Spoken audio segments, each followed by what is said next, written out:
예, 안녕하세요. 세뇌 탈출 50탄입니다. 폼페오가 내주에 북한에 들어간다 그러죠. 드디어 이제 6.12 미북 정상회담 이후 약 한 3주 만에 다음번 챕터가 구체화되고 있는 것 같습니다.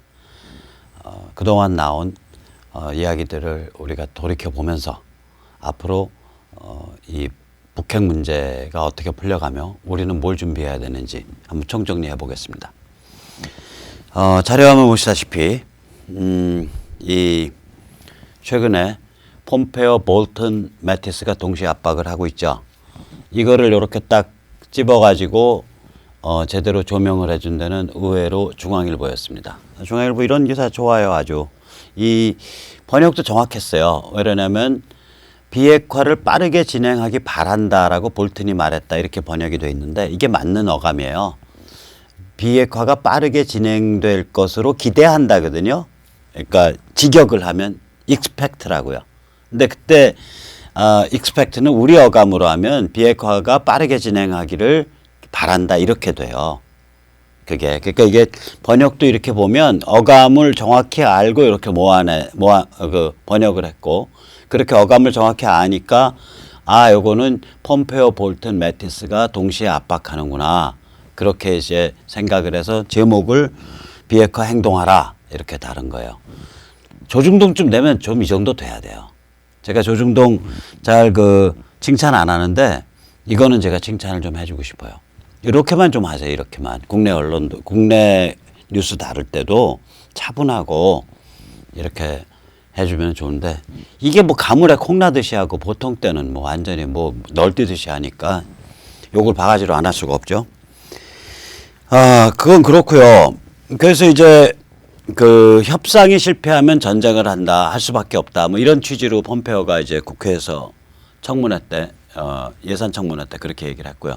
뭐 꼭 그런 얘기는 아닌데 협상이 실패하면 외교적 수단이 다 소진된 거라고 인정하냐 그랬더니 폼페오가 인정한다 그렇게 얘기를 했거든요.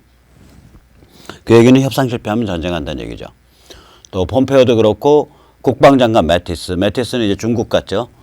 한국에서 문재인 대통령을 만나기로 했는데 문재인이 뭐 아프다 그래가지고 못 만나고 중국에 그냥 갔죠. 중국에 가서 폼페오는 미국에서 매티스는 중국에서 거의 동시에 CBID 협상, CBID가 목표이지 그 이하는 절대로 못 받아들인다 이런 취지의 말들을 계속 하고 있어요.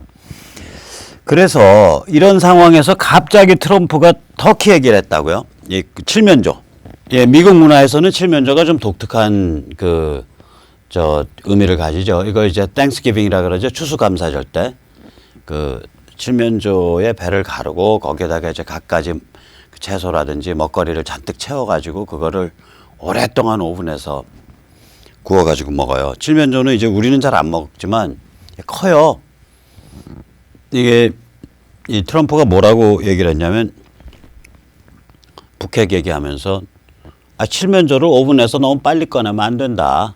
그 이제 좀 시간 충분히 들여가지고 충분히 구워서 꺼내야 된다. 즉 다시 말하면 북핵을 바로 오늘 내일 승부내려고 하는 게 아니라 계속 밀고 당기면서 확실하게 끌고 가야 된다. 뭐 이런 어조를 아주 느긋하게 얘기를 했어요.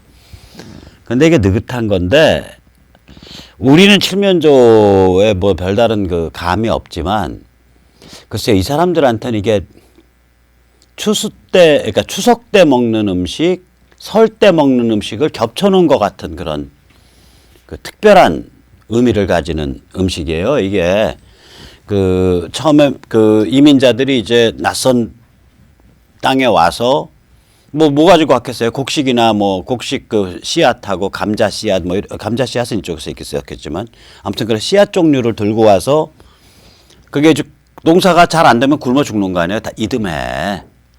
그래가지고 이제 농사를 지었는데 농사가 잘 된 거예요. 그럼 이제 그 집단이 살아나는 거 아니에요. 그래서 이게 땡스기빙이에요. 추수감사절이라고요.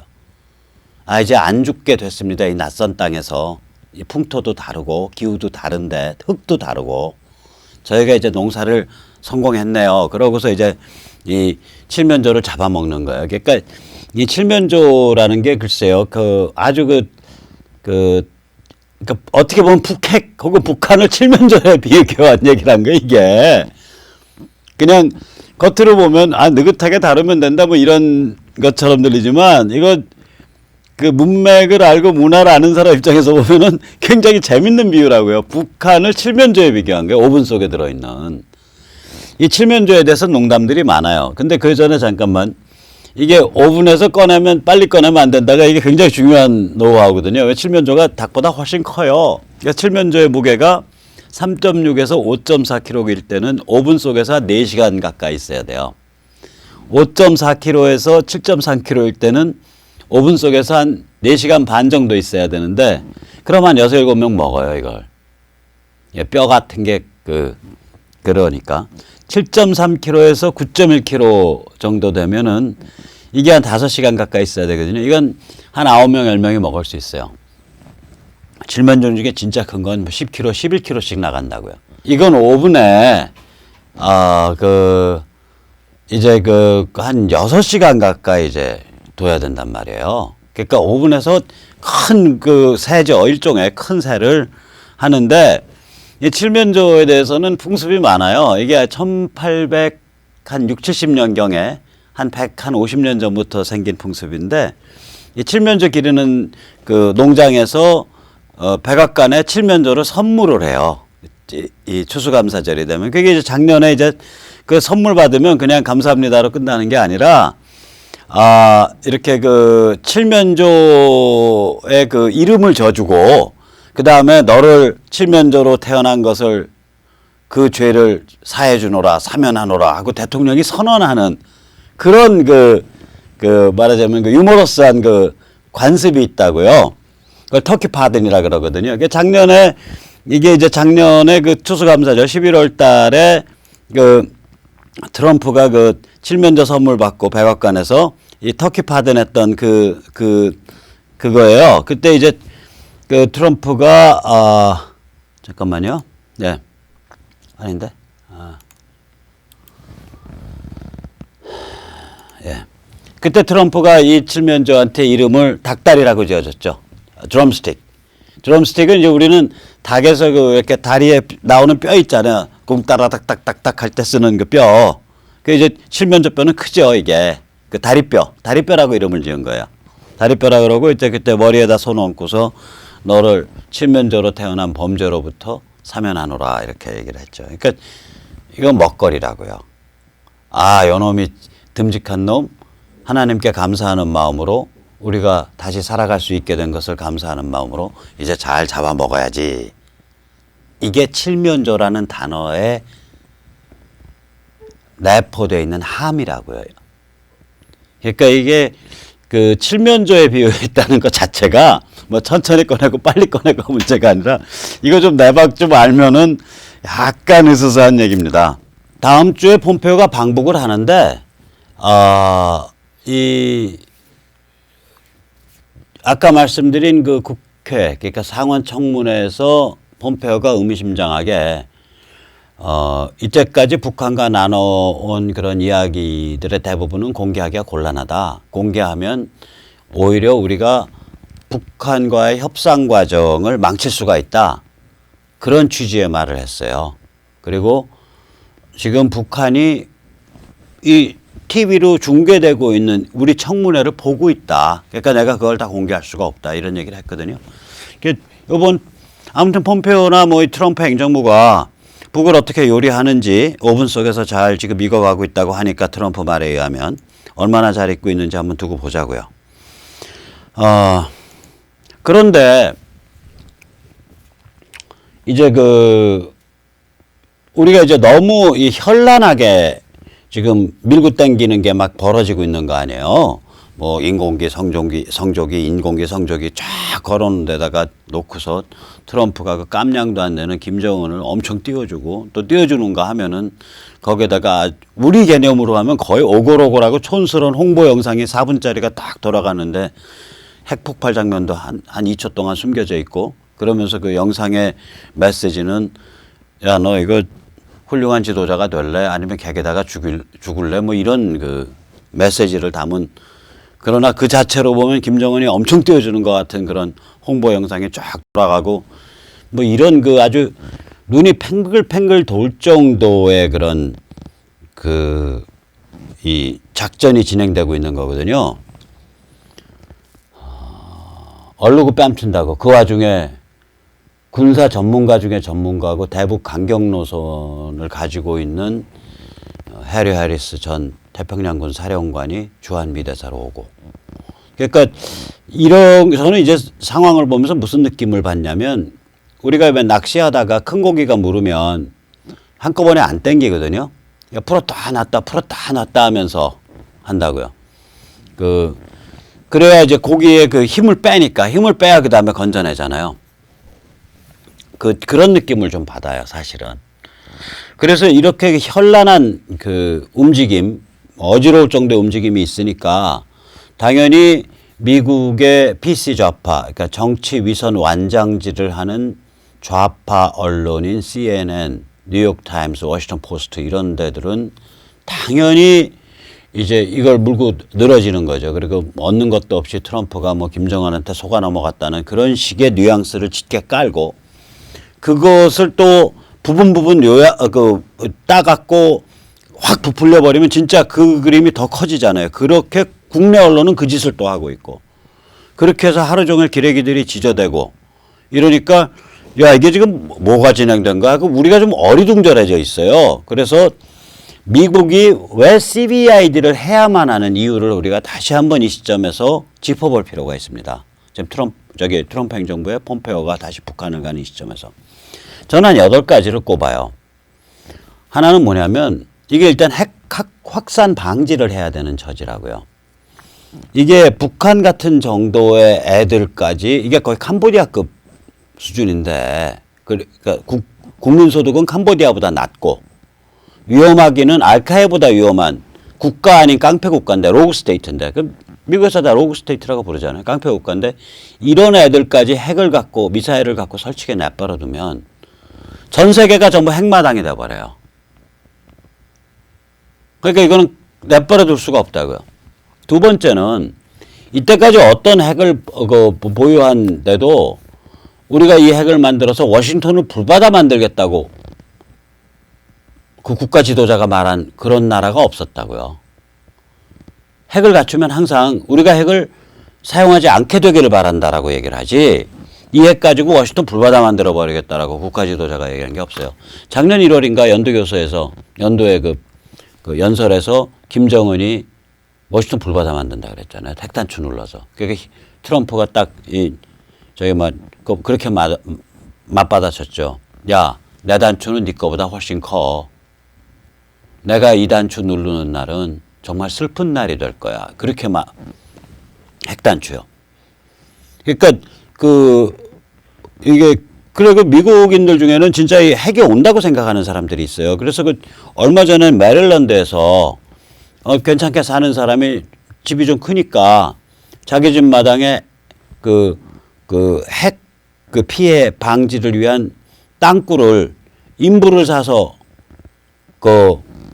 파다가 불이 났든가 뭔가 그래서 인부가 그 안에서 죽었어요.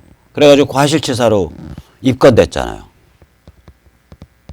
그러니까 이 미국을 정말 경제 규모로 보면 캄보디아만 하고 위험한 걸로 치자면 알카에다급인 깡패 국가가 핵과 미사일을 만들어 가지고 미국을 불바다 만들겠다 위협하는 이걸 내버려 둔다라는 건 미국이 리더십이 다 와야 된다는 뜻이에요.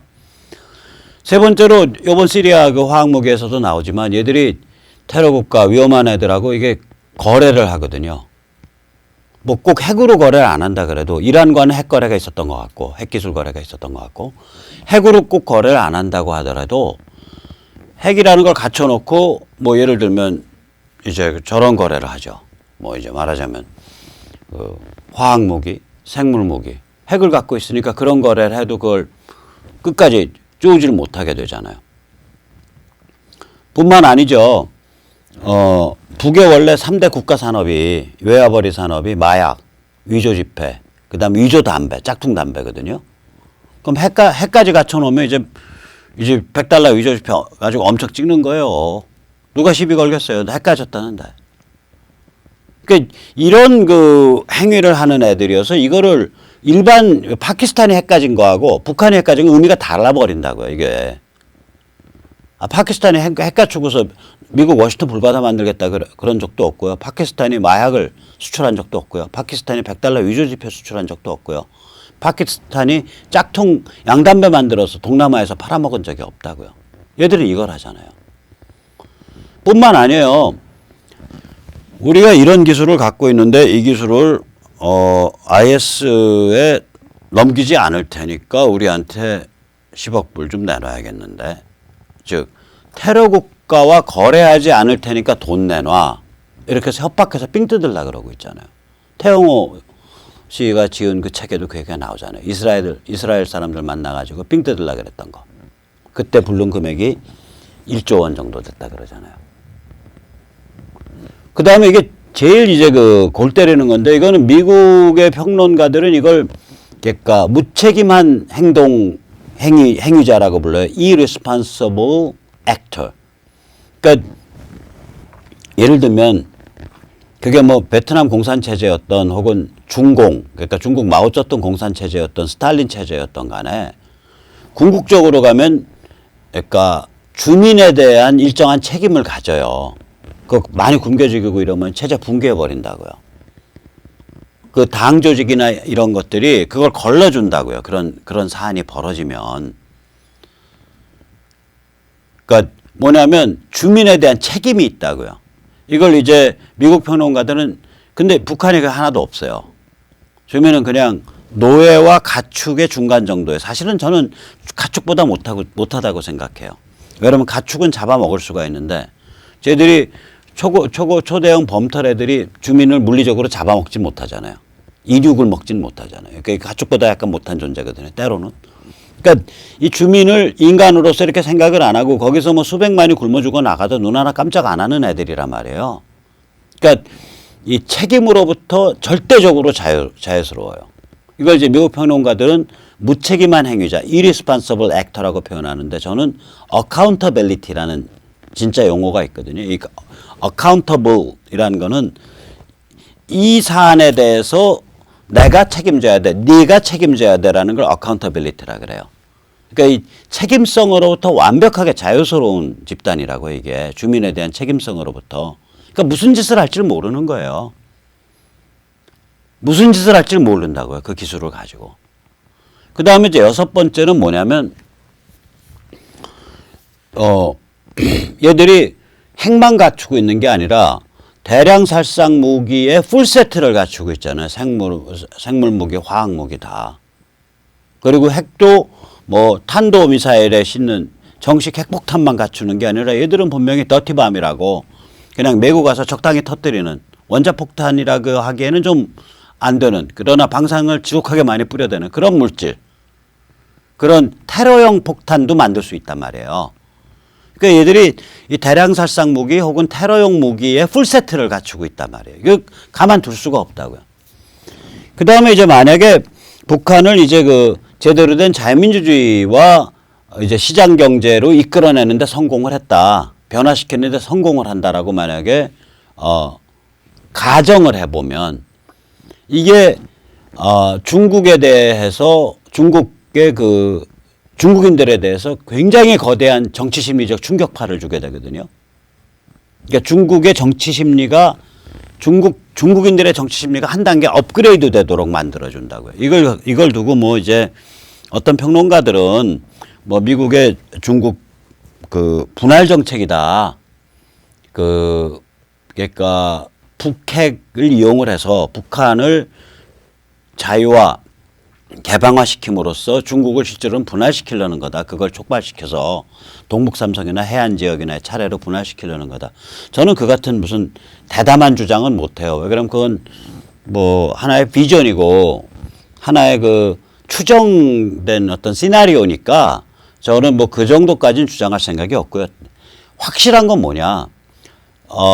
북한이라는 지역이 자유민주주의와 세계시장을 향해서 거대한 전환을 일으켰을 때, 체제가 붕괴하고, 그러니까 김가혈족 사교 전체주의 체제가 붕괴하고 이게 이제 그 자유민주주의와 세계시장을 향해서 거대한 변화를 일으켰을 때 그 변화는 중국인들한테 무지막지한 정치 심리적 충격파로 작용을 한다. 그러니까 중국인들이 중국의 사회, 중국의 정치, 중국의 국가, 정부에 대해서 요구하고 바라고 주장하는 바가 달라진다. 그 준위가. 그건 확실해요. 거기까지는. 그래서 이게 무지하게 중요하고요. 이제 그 미국의 인도태평양 전략이 있잖아요. 이게 뭐 인도파시픽 리전이라고 이렇게 보이지만 여기 보면 뭐 오른쪽 위쪽에 이게 일본이나 한국은 별거 없는 것 같이 보이는데 일본하고 한반도 인구 합치면은 근 3억이에요. 근 3억이에요. 그 위는 바로 그 저기 러시아 애들이 잘 와서 살지 않는 러시아 애들이 이쪽으로 잘 안 건너온다고요. 그러니까 실제로 살 수 있는 사람보다 인구가 굉장히 아직 낮은 러시아 극동 지역. 그러니까 그 무슨 저 블라디보스토크, 하바롭스크, 캄차카 그리고 거기서 건너뛰면 알래스카. 거기서 내려가면은 이제 오레곤, 워싱턴주, 오레곤, 시애틀 뭐 이런 데죠. 미국의 서부 해안지역. 그러니까 그 뭐라고 말할까요? 일본과 한반도 동해에서부터 시작을 해서 이 연해주와 극동 시베리아를 거쳐서 이 그 저기 뭐 알래스카와 미국 서부 해안 지역으로 이어진 이 말발굽형 이 지역 이게 있어야 아래에 이거랑 맞물리는 거예요. 아래에 일본의 오키나와 열도에서 시작해서 타이완 그 다음에 저기 베트남 그리고 말레이 반도 싱가포르 그 앞으로 해서 저기 인도 그리고 나서 저기 사우디아라비아 앞에 동아프리카 저기 까지 나가는 이 말발굽, 이 아래 말발굽에 대응하는 말발굽이 윗 말발굽이라고요. 이게 있어야 이렇게 돼야 이게 성립을 하죠. 인도태평양 전략이. 그러니까 이게 인도태평양 전략의 가장 중요한 주춧돌이에요. 지금 북한 문제가. 이 한반도 문제가 한반도가 남북의 두 개의 자유민주 코리아가 제대로 확립되는 것이 인도태평양 전략의 가장 중요한 변별점, 분수령이 된다고요. 자, 이런 8가지 이유가 있기 때문에 이거 여기에 걸린 게 큰 거예요. 그러니까 말로 CBID 안 간다? 그럼 주먹으로 패서 CBID 보내겠다는 거예요. 그러니까 미국이 적당히 CBID 안 가고 적당히 뒤로 물러선다? 이런 거 없어요. 없어요, 이 게임에서. 그러니까 사람들이 기대기들 특히 그렇고 뭐 적당히 네가 물러설 수밖에 없잖아. 뭐 이런 그 사고방식을 자꾸 퍼뜨리고 그런 관점에서 보는데 전혀 그러지 못한 거예요. 이거 전혀 그러지 않아요. 끝까지 가는 게임인데 끝까지 가는 과정이 굉장히 현란하고 사람 헷갈리게 만든다고. 왜냐? 아니 주먹으로 패게 되면 듣도 보도 못한 최첨단 무기로 순식간에 한 15분 만에 한 10만 명 이짝저짝 죽어야 휴전선 남쪽이 안 죽는단 말이에요. 그럼 이거 대량 학살이거든. 일종의 도살이라고. 도살. 그러니까 그런 생목숨이 막 10,000명 10만 명 그 이상도 걸릴 수 있는 문제이기 때문에 이거를 그 주먹을 쓰기 전에 해봐야 될 일은 다 해봐야 되는 거예요. 세상 일이 그런 거라고요. 주먹 그거 해보지 않고서 그냥 막무가내로 주먹부터 쓰기 편하다고 당장 주먹부터 쓰면 그 좋을 일이 하나도 없어요. 끝에 가서. 자, 그러니까 이게 주먹 쓰기 전에 해봐야 될 일 다 해보는 그 과정이 사람 굉장히 혼란시키거든요. 사람을. 막 김정은이 띄워주는 것 같고 저러면 김정은이 면죄부 받아서 이제 완전히 뭐 개혁군주, 계몽군주로 이제 거듭나는 것 같고 뭐 북한 체제가 만년천년 계속 갈 것 같고 그리고 그것에 발맞춰 가지고 이쪽에 왕년의 전대협, 왕년의 주사파 출신 그 야리꾸리한 종북 친북 칼날을 가진 집단이 자기 권력을 100년 만년 영구화시킬 것 같고 그러니까 우리 이제 굉장히 초조해지고 판단이 막 헷갈리고 이제 이렇게 되는 거죠. 그래서 이럴 때는 굉장히 냉정하게 근본으로 돌아가야 돼요. 그 근본적인 근본에서 물어야 될 첫 번째 질문이 뭐냐면 미국의 CBI들이 정말로 여차하면 주먹을 써야 될 지경까지 몰리면 주먹 쓸 정도로 그렇게 절실하게 원해? 라는 문제를 우리가 물어봐야 되는 거예요. 그 첫 번째는. 그러니까 뭐냐면 근본적인 질문들을 한 두세 가지 물어봐야 돼요. 자, 두 번째 이제 근본적인 질문은 뭐냐면요. 잠깐만요. 제가 이게, 예. CBID는 이게 개혁개방 자유화로 귀결돼요. 반드시. 그러니까 CBID를 가면서 김정은 체제가 그냥 유지될 수 있을까? 김가열 쪽 전체주의, 대량학살 전체주의 사교체제가 그냥 면죄부 받고 계속 천년만년 유지될 수 있을까? 이거를 우리가 물어봐야 돼요. 이 두 번째를. 우선 첫째, 쟤들은 지금도 어차피 지속되지 못하는 상태였었어요. 지금도 아니 화폐가 없는 자국 화폐가 사용 중지된 상태네요. 말하자면 극단적으로 말하면 북한 화폐는 벌금 내고 무슨 노동 당비 낼 때만 쓴다면서요. 그러니까 그리고 경제는 가닥가닥 다 끊겨 있고 명목은 사회주의 배급 경제인데 모든 사람이 배급과 상관없이 암시장 장마당에서 먹고 살고 있고 명목은 남정네들이 직장에 다 매여져 있는데 실제 가보면 직장에는 돈만 약간 내고 거기엔 정만 둔 거고 실제로는 자영업 한다고 다 돌아다니고 있고.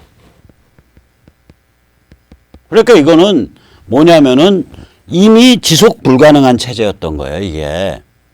그런데 이게 사교잖아요. 사교라는 건 모든 사교는 그 뭐 오대양이 됐든 백백교가 됐든 아가동산이 됐든 미국의 인민사원이 됐든 모든 사교는 외부 세계는 악마라고 규정을 해놓고 시작을 해요. 그래서 사교 이 체제 안에서 우리의 지도자, 우리의 스승, 우리의 목자, 우리의 아버지 밑에서 우리가 평화와 생명을 비로소 조금이라도 보장받는다. 이게 사교의 기본 틀이에요. 아니 문재인 대통령 무슨 뭐 어린이를 아끼는 문재인 대통령에서 어린이 문고에 탁 애 안고 나왔대. 근데 그게 어쩌면 그렇게 김일성 그 포스터랑 같아. 김일성이 인민의 수령으로서 애들 안고 탁 찍은 거랑 똑같아. 해서 내가 그러니까 그런 포스터밖에 못 그릴 정도로 창의성이 고갈된 거죠.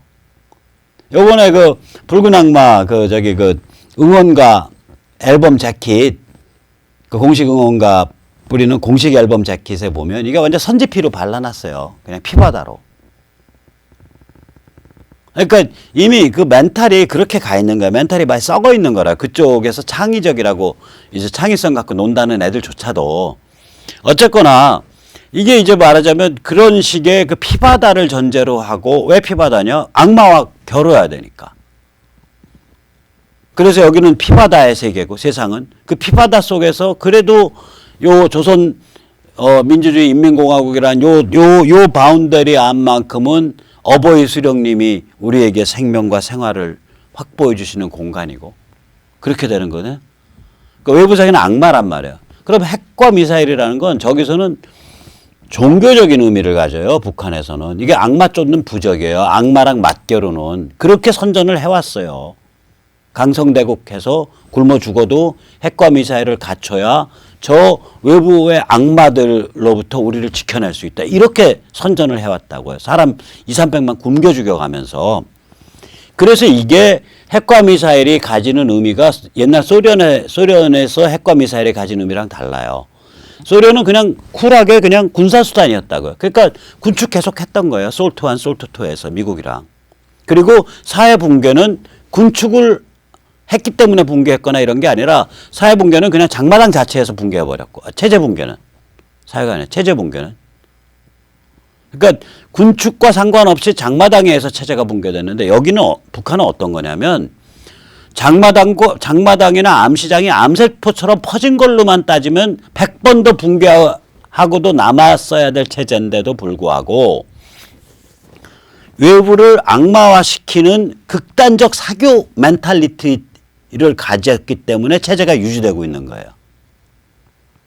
그런데 그 극단적 사교 멘탈리티의 핵심 상징물이 핵과 미사일이라고요. 저거 드러낸다는 얘기는 사교 멘탈리티가 붕괴한다고. 이제 주민들한테 이거 붕괴했다라고 자인하는 것밖에 안 돼요.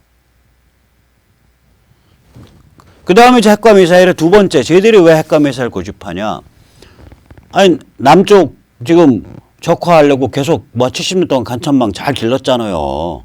물론 잘 길렀어도 이게 이제 상황이 이렇게 되면 간첩들도 이제 아침에 일어나서 오늘도 무사히 별다른 지령 없이 지나가기를 비옵나이다 하고 기도드리고 이제 일상생활을 열심히 살 거라고요. 웰빙으로서. 어쨌거나 70년 동안 적화 공작을 위해서 간첩망 잘 길렀잖아요.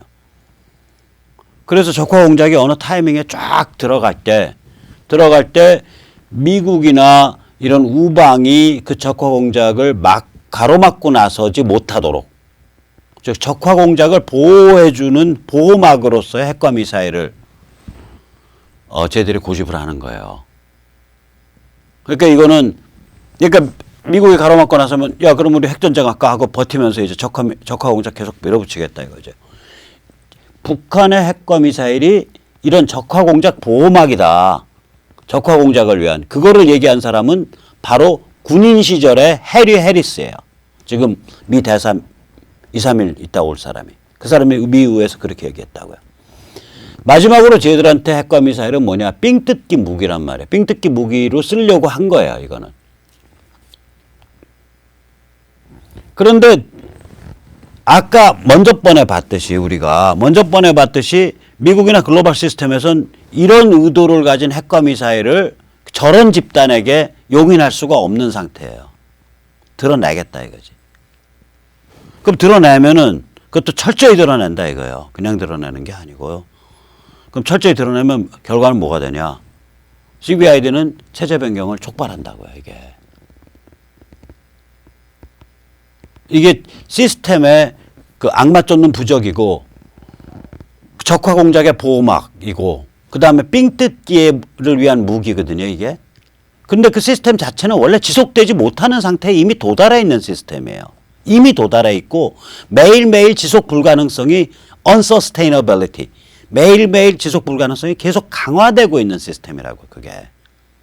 그러니까 이거 드러내버리면 외부 세계를 악마화시키는 것도 불가능해지고요. 그렇게 악마화시키는 세뇌를 통해서 주민을 통제하는 것도 굉장히 느슨해지고요. 그 다음에 이러한 그 강성대국 핵미사일을 위해서 수백만을 굶겨주고 왔던 김가열 쪽의 그 정당성도 퇴화하고요. 이제 그런 게 막 맞물리니까 급변 과정에 들어간 거예요. 그러니까 지금 급변 과정이라고 이미 보고 있다니까요. 이건 이미 급변이 진행되고 있다. 그러니까 저는 우리 문재인 대통령께서 요새 몸이 참 아프시다 그래서 굉장히 제가 마음이 아파요. 왜 그러냐. 그분은 우리 김정은 체제나 북한의 대량학살 전체주의 사교 체제의 온전을 위해서 굉장히 노심초사하고 걱정을 많이 해주시는 그런 노선을 밟아 오셨다고 저는 생각하거든요. 그러니까 그런 입장에서 보면은 얼마나 지금 여러 가지 깝깝하시겠어요. 그러니까 저렇게 건강이 상하실 텐데 그냥 마음 다 내려놓으시고요. 빠른 시간 안에 건강 좀 회복하시기 진심으로 바랍니다.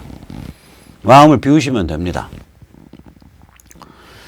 자, 그러면 이제 우리는 뭐 할 거냐? 우리는 북에 대한 이제 이게 이제 딜이 막 진행되면서 거기에 지원하고 투자한다는 얘기 막 나오는데 북에 대한 일체의 지원과 투자를 전부 인권과 개방시장이랑 연계하는 투쟁을 벌여야 돼요.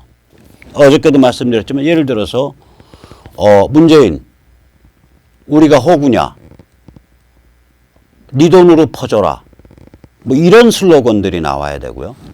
그 다음에 또 퍼주면 핵으로 돌아온다 이런 슬로건이 나와야 되고요. 그 다음에 인권 개선 없이 수용소 해체 없이 지원 투자 안 된다. 이런 슬로건이 나와야 되고요. 시장 논리 없이 지원 투자 안 된다. 이런 슬로건이 나와야 돼요. 뿐만 아니라 예를 들어서 한국의 철도공사나 한국의 무슨 국민 어쩌고 저쩌고 국민연금공단이 자기들 돈 가지고 만약에 북한에 막 퍼부으려고 그런다. 정부가 예산 평선에서 북한에 퍼부으려고 그런다. 그러면 현금으로 퍼붓겠다 그러면 이거는 전체주의 대량학살 체제의 온전을 도와주는 그러한 현금 무기를 주는 걸로 간주해서 헤이그 국제형사재판소, 어저께 제가 자꾸 국제사법재판소라고 발음해갖고 사람들이 여러 명 지적하던데 국제사법재판소가 아니라 국제형사재판소 같이 헤이그에 있습니다. 그 ICC에 기소를 해야 된다. 반인류 범죄로. 그것도 우리만 기소하는 게 아니에요. 마이클 커비 같이 대법원 그 오스트리아 대법원 그 대법관 지냈고 유엔에서 북한 인권 보고서 집대성했던 분, 그런 분 모셔가지고 같이 이름 걸고 고발해야 돼요. 그렇잖아요. 이건 나치보다 더 지독한 것들을 실제적으로 그런 것들이 자기의 자기 부하들한테 돈 나눠주고 그 조직 유지하기 위한 현금을 준 게 되니까. 그 다음에 이제 예를 들면은 북한에 무슨 뭐 이런 사회간접 자본 투자 이런 게 이제 많이 들어갈 텐데 들어가겠다고 준비 벌써 하고 있잖아요. 그러면 전부 거기다 걸어야죠. 야, 그 오스트레일리아계 어디야 사회간접 투자에 1등 그것만 쫓아다니는 투자 회사 있어요. 맥거리라고. 맥거리 같은 그런 그 투자은행의 국제투자은행, 해외 투자은행의 투자 비율이 매 건마다 40% 이상은 돼야 돼. 그게 무슨 얘기냐? 투명하게 투자 환경에 보장이 안 되면 투자하지 말라 이거죠. 그래서 계속 투자해. 오케이, 너 계속 투자하면 너 배임으로 걸 거야. 국고 손실이야. 지금 철도공사 사장님이나 지금 국영기업체 사장님들, 통일부 장관님들 이 방송 똑똑히 들으세요. 남재준 장관 국고 손실로 몇 억 해갖고 3년인가 5년 징역형 받았어요. 한 500억 하면요. 500억 국고 손실, 500억짜리 프로젝트 아무것도 아니잖아요. 500억짜리 만약에 프로젝트 국고 손실 시키면 3 곱하기 100이니까 300년 징역형 우리 추구할 텐데. 그 시효 있을 것 같아요? 오케이, 그럼 그 시효가 걸리면 헤이그로 데려갈게요. 헤이그 국제형사재판소로 반인류 범죄자 존속을 기도한 그런 범죄로 기소해서 데려간다니까. 그건 시효도 없어요. 그러니까 이런 운동을 펼치고 이렇게 움직여 나가야 돼. 이 전선을. 그러니까 이것 때 이 캠페인 어떤 특징이 있냐? 지금 저 사람들은 우리가 드디어 평화를 가져갔습니다. 우리가 한반도 운명을 뭐 좋은 길로 했습니다. 이렇게 해서 거짓말 치려고 그러잖아요. 그들의 평화의 실체를 밝힌 거지. 이런 운동을 하면. 그럼 이렇게 해서 굉장히 급당황할 거라고요. 이게 청년층이나 이런 쪽에 이 호응을 받아내고 이러면은 정신이 마비가 되죠. 그 다음 이거 할 때요. 우리만 하는 게 아니에요. 미국, 일본 다 끌어들이는 거예요. 근데 미국은 트럼프 행정부야. 지금 북한 가지고 밀고 당기고 놀아야 되니까 오케이, 잠깐 거긴 열애. 행정부는 열애. 의회 민간 지식인들 불러가다가 같이 스크럼 짜고 나가는 거죠. 북폭 주장해왔던 린즈 그레함 상원의원 같은 양반 딱 불러가지고 이런 거 같이 얘기하는 거예요. 좋잖아요. 일본 국회의원들, 일본 지식인들 불러넣어서 하고. 이런 과정이 우리를 형성시키는 거거든요. 그리고 그 우리의 청년층을 끌어들인다고요. 우리를 형성시킬 수 있는 가치와 이념과 사상과 관점이 정립되고 하는 캠페인 아니에요, 이게. 이 인권과 시장을 연계시키려는 캠페인이에요. 그러니까 정확히 말하면 북한의 인권과 시장을 불러일으키려는 캠페인이기도 하지만 정확히 표현하면 북한에 대한 일체의 지원과 투자가 인권시장에 연계되도록 만들겠다는 캠페인이라고요. 그러면 이것이 우리의 관점, 우리의 사상, 우리의 이념을 형성하는 주춧돌 역할을 할 거라고요. 우리를 만들어내게 된다고요. 그리고 이런 과정은 이거는 당연히 국민 세금 절감해주고 청년층 부담 절감해주고 이런 거니까 청년들이 당연히 이쪽에 조인하게 되죠. 그래서 상대방은 급당황해서 정신 붕괴 오는 거고 상대방이 떠버려왔던 평화라는 게 얼마나 구역질 나는 건지 밝혀지는 거고 결국은 그게 김정은 혹은 대량학살 전체주의 사교체제의 영속을 위한 평화였다는 게 밝혀지는 거고 또 그 과정에서 미국의 진정한 의도 미국의 혈맹으로서의 전략적 입장을 확인하고 그들과 손을 잡게 되는 거고 그 과정에서 괜찮은 일본 쪽 사람들과도 손을 잡게 되는 거고 이런 거죠. 이 과정이죠. 그래서 이거는 뭐 물론 상황이 전개되다 보면 뭐 말 안 들어가지고 그냥 저걸로 갈 수도 있어요. 몇 개월 후에 바로 그냥 예방전쟁 갈 수도 있어요. 그러면 그 전에 북한에 아무 지원 없다가 퍽 예방전쟁 터지고 그 다음에는 이제 다국적 그 체제의 관리 감독 아래서 임시행정기구 딱 들어가서 바로 이거 그냥 실현되거든요. 그러면 그럼 이런 캠페인 그런 상황 갈 땐 필요 없다? 아니에요. 필요해요.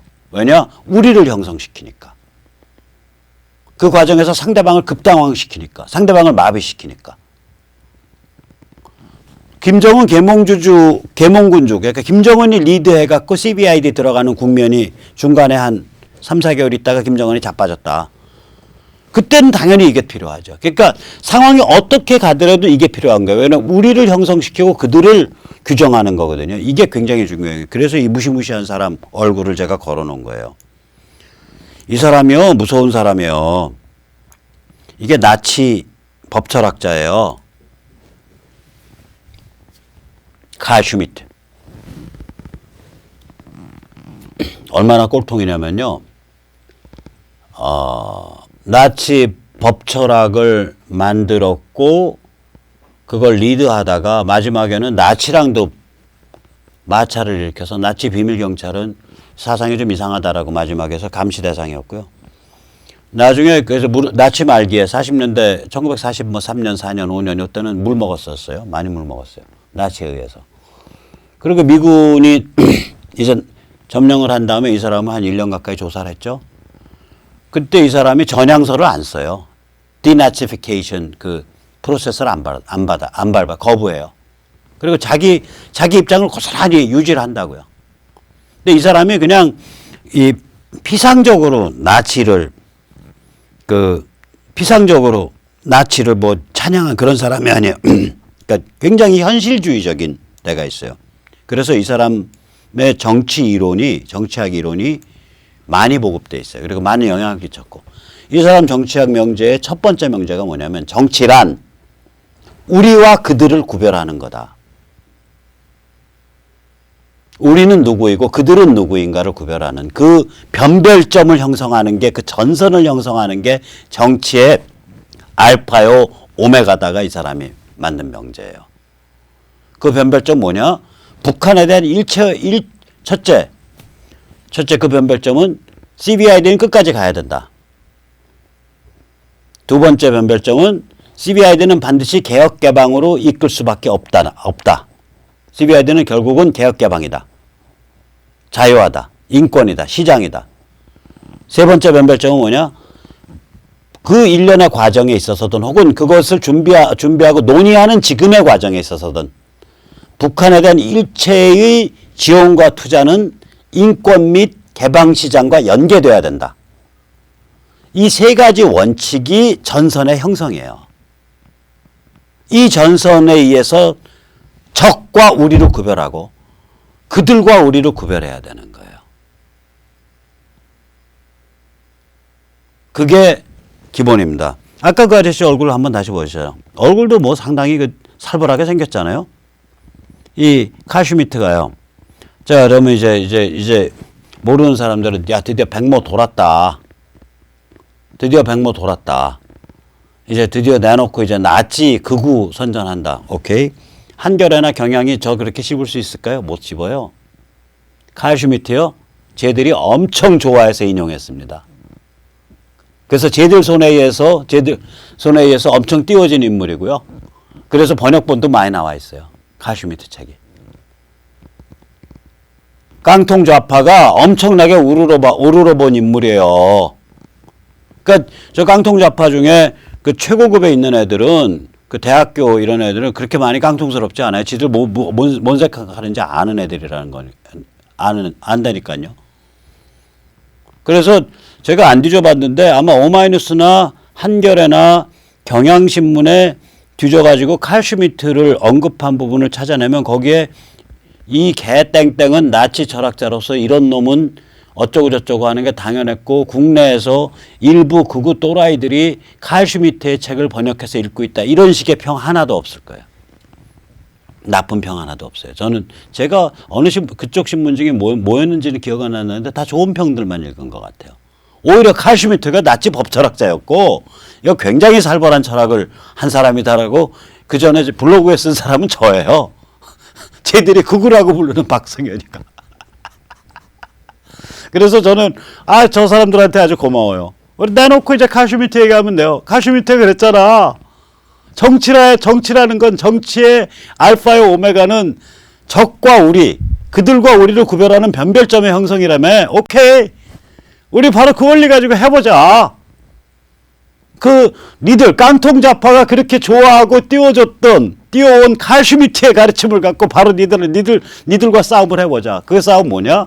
우리가 너희와 우리, 그들과 우리의 변별점이 어디냐. 첫째, CBI들은 끝까지 간다라는 믿음. 둘째, CBI들은 개혁개방으로 가야 된다는 믿음. 셋째,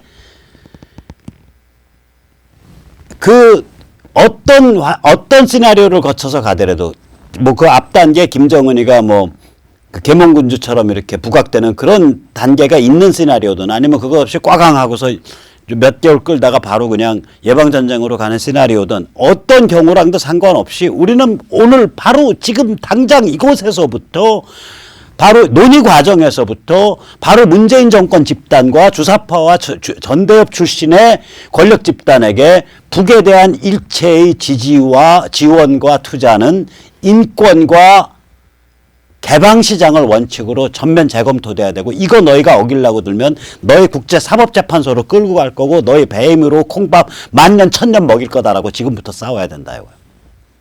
그 싸움 자체가 무슨 시나리오 무슨 경로로 앞으로 이르가든 그 싸움 자체가 우리를 우리로 만들고 그들을 그들로 만들어요. 그게 정치예요. 이제 우리 자유시민도 이런 영악한 정치를 해야 될 때가 왔습니다. 자, 오늘 여기까지 모시겠습니다. 감사합니다.